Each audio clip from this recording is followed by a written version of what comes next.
Tocante ao arranjo do livro de Jeremias, temos o mais confuso de todo o Velho Testamento.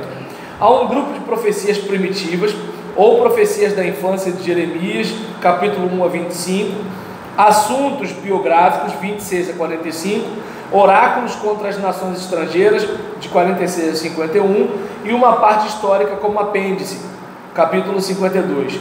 Além deste esboço, é quase impossível um arranjo material cronológico.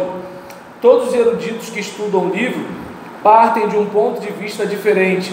Entretanto, era de se esperar que, entre todos os livros do Velho Testamento, fosse este o mais perfeitamente esboçado, pois Baruque seguia os passos de Jeremias em todos os atos, mesmo os mais particulares. É difícil descobrir a razão desta confusão. Se examinarmos a Septuaginta, todo mundo sabe o que é Septuaginta, né, gente? É a tradução do Antigo Testamento para a língua grega, beleza? E aí, não entendi, você riu por quê? Eu falei que eu não sei. Você falou, você sorriu. Depois você falou? Desculpa, eu não escutei, não. Não, eu prefiro acreditar, Jus, que você não escutou direito do que o nosso irmão está mentindo. É melhor acreditar que você tem um problema de saúde. Você escutou? É aquele caso, né? É o seguinte, ele não vai perder a amizade do colega. E aí, nesse caso, em relação a isso aqui, a gente observa, né, que o livro, se você olhar bem, porque o problema é que o leitor comum, ele vai pegar a sequência de capítulo, entendendo que vem uma coisa depois da outra. Daí a importância de você ler o livro todo, para não ter aquela ideia de que assim, o que acontece aqui no capítulo 1, aí depois vem o 2, depois vem o 3 e tal. Olha só, vamos ler o trecho, o bloco, e a partir do bloco a gente tem uma ideia assim, opa, começa aqui, termina aqui. E a gente poder olhar isso. Claro que a gente tem ferramenta, então a gente pode, através de comentários, coisas do tipo, saber, ou de repente comprar uma Bíblia em ordem cronológica, esperando que o autor dessa Bíblia em ordem cronológica seja, né, um cara que tenha uma boa habilidade em relação a isso. Até porque, se o Fernando quiser, o Fernando pode, né, criar uma Bíblia com um tema aí e escolher o tema. É verdade, eu estou falando sério. Hoje em dia tem Bíblia de tudo, né? A Bíblia da criança, a Bíblia da visitação, a Bíblia da mulher, a Bíblia do homem, a Bíblia do professor, a Bíblia do obreiro, né? Então, assim, você pode chegar... A Bíblia do Gênesis. Pode ser, né? De repente ele tem uma série de sermões de Gênesis a Apocalipse, e ele bota as notas dos sermões no rodapé, e já virou a Bíblia do Jefferson, acabou. Então, seguindo aqui, a respeito desse caso, é difícil descobrir a razão, né? Se examinarmos a Septuaginta, encontraremos uma resposta a este problema, dadas as diferenças entre o texto hebraico e o grego serem mais acentuadas neste livro que em qualquer outro do Velho Testamento. De fato, um oitavo do texto massorético não se encontra na Septuaginta. Algumas das variações podem ser explicadas de diversos modos. A Septuaginta não se preocupou em fazer uma tradução literal do texto hebraico. 2. Os manuscritos eram muitas vezes ilegíveis. 3. Muitos erros foram cometidos pelos copistas inconscientemente. 4. Também teriam ocorrido algumas alterações intencionais. Quando consideramos todos estes fatos, e então as muitas diferenças encontram certa explicação. As profecias a respeito de assuntos estrangeiros, 46 a 51, por exemplo, encontram-se na Septuaginta, depois do versículo 13 do capítulo 25. Aparentemente, ambos os textos se derivam de um manuscrito primitivo e não a Septuaginta do texto hebraico.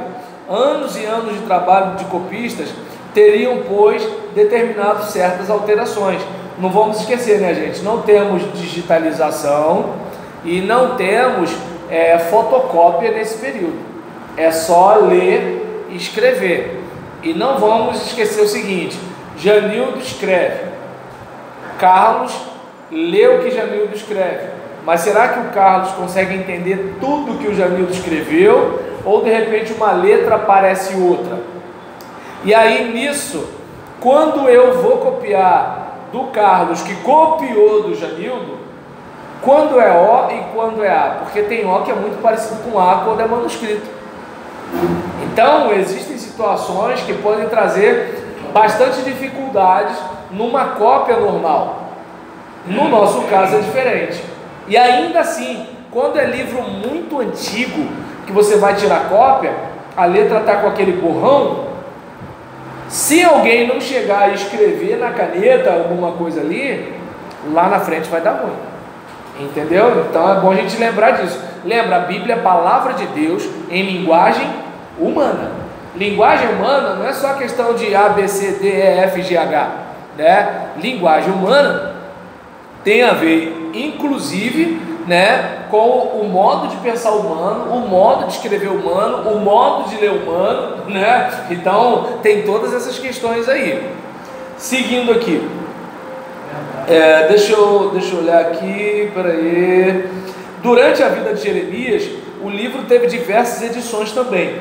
No capítulo 36, vemos que Baruque escreveu primeiro as profecias de antes de 604 a.C.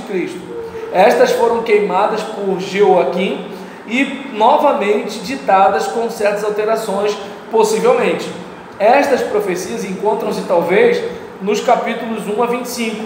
Em adição a isto, Baruque deve ter feito nova compilação durante os últimos dias de Jeremias.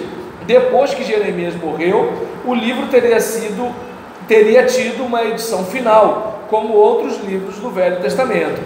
Quando este fato teria ocorrido, não sabemos, mas é do nosso conhecimento que, pela direção do Senhor, os livros do Velho Testamento foram não só produzidos, mas preservados maravilhosamente, bem como foram, por séculos e séculos, editados e copiados, e sempre preservados do erro. Então, a gente vai observar aqui que, dada essa situação, em Jeremias encontramos tanto prosa como poesia. A gente vai verificar aqui os estilos, de onde autores como Sicre e Schmidt chegam a cogitar a questão de o que é autêntico de Jeremias. Ele até faz autêntico entre aspas, né? O que realmente vem dali certinho de Jeremias, ou o que vem de alguém que era da audiência de Jeremias que escreveu. E é claro, no caso aqui, Clyde já não pensa desse jeito, mas ele entende, né, que prosa, poesia, sendo seus oráculos preferencialmente escritos em poesia. A medida favorita de Jeremias era, deixa eu ver aqui,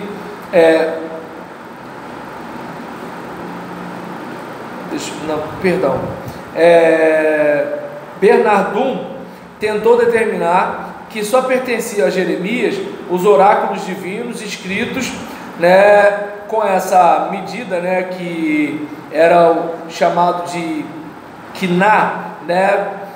E aí está dizendo que o que era escrito assim era dele, mas ninguém pode negar que ele tivesse usado diferentes medidas poéticas em diferentes situações. Um profeta não se acomodaria sempre ao estilo de poesia. E aí, como poeta, Jeremias não se compara com Naum ou Isaías. Todavia, foi um mestre na metáfora e no símile. Podemos estar certos de que, ao lermos um versículo de Jeremias, estaremos lendo alguma coisa da agonia de seu coração. Ele não só traz a profecia, mas ele bota como ele está se sentindo. Então a gente percebe isso nele. Talvez por isso que ele seja visto como profeta chorão. Por quê? Porque ele bota a carga emocional dele naquilo que ele está falando. Ele não faz como aquela voz do Google, né? Só repete o que Deus mandou falar. ele fala inclusive como ele está se sentindo nessa transição. É como se o porta-voz do Bolsonaro, ele contasse o que o Bolsonaro mandou falar, mas ao mesmo tempo ele falasse assim: eu não me sinto confortável com isso que ele disse, eu não me sinto bem com isso, eu acho que ele exagerou na dose. Não, ele não faz isso, ele só é porta-voz. Jeremias é um porta-voz que fala inclusive como está se sentindo. E aí, o profeta ele não poderia expressar as suas profundas emoções a não ser por meio da poesia lírica. Nenhuma outra forma serviria. Então a gente percebe essa característica na obra de Jeremias, que Cláudio atribui tudo, obviamente, especificamente a ele, sendo que assim, a edição da redação final, tudo bem, pode até ter uma outra mão aí, mas não necessariamente o miolo do negócio, né? Que não tenha nenhuma participação. Agora a gente vai falar sobre a vida de Jeremias.